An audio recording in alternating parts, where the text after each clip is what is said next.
But we do now have, and at least this will be my top NBA storylines of the year. You can disagree if you want to, and then throw something else in there if you'd like to. But I do have whether or not the 76ers can get over the hump. And let's talk about it, actually.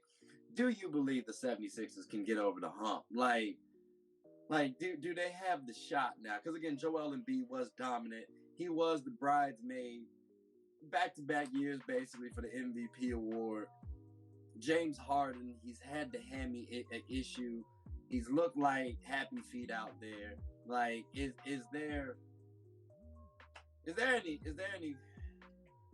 any excitement? Is there any joy? Is there any optimism for these 76ers this season in your estimation, Kenny? I mean, I think I think there's excitement, right? Correct me if I'm wrong, but I think they made it to the semifinals. They did. Okay, so they made it to the semifinals, right? Boston, right? Boston made it, but I think we saw what their weakness was in the playoffs. Like the Warriors had a lot of defenders, and Tatum struggled a little bit. I think James Harden has talked about how he's in much better shape this year.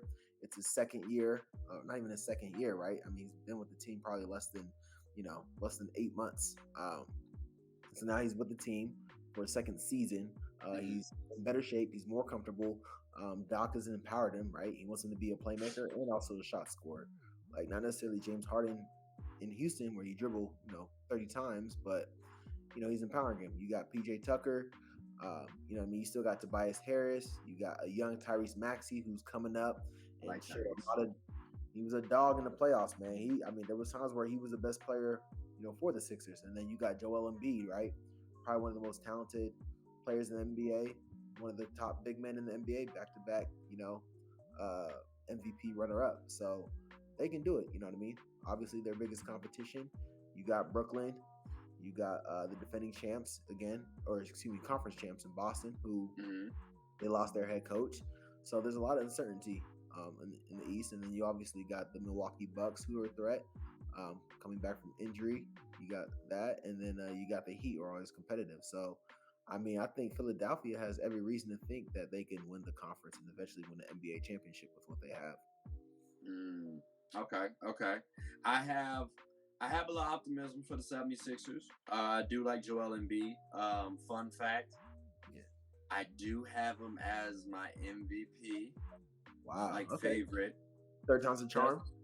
Well, yeah, so it's got to be. Like, it's got to be. Voter fatigue, or he going to get it? You said what? Voter fatigue, or he's just going to get it outright? I think he has to get it outright. Because I do believe the 76ers have a good team this year to finish 1 or 2 in the East, top 4 in the league. He has a dominant performance like he did last season again. James Harden does well. I think voters and people have to realize, okay, Joel Embiid is that guy. Like, he's solid. So now I got to see if that carries over, because James Harden's issue has been he's not the guy to get you over the hump.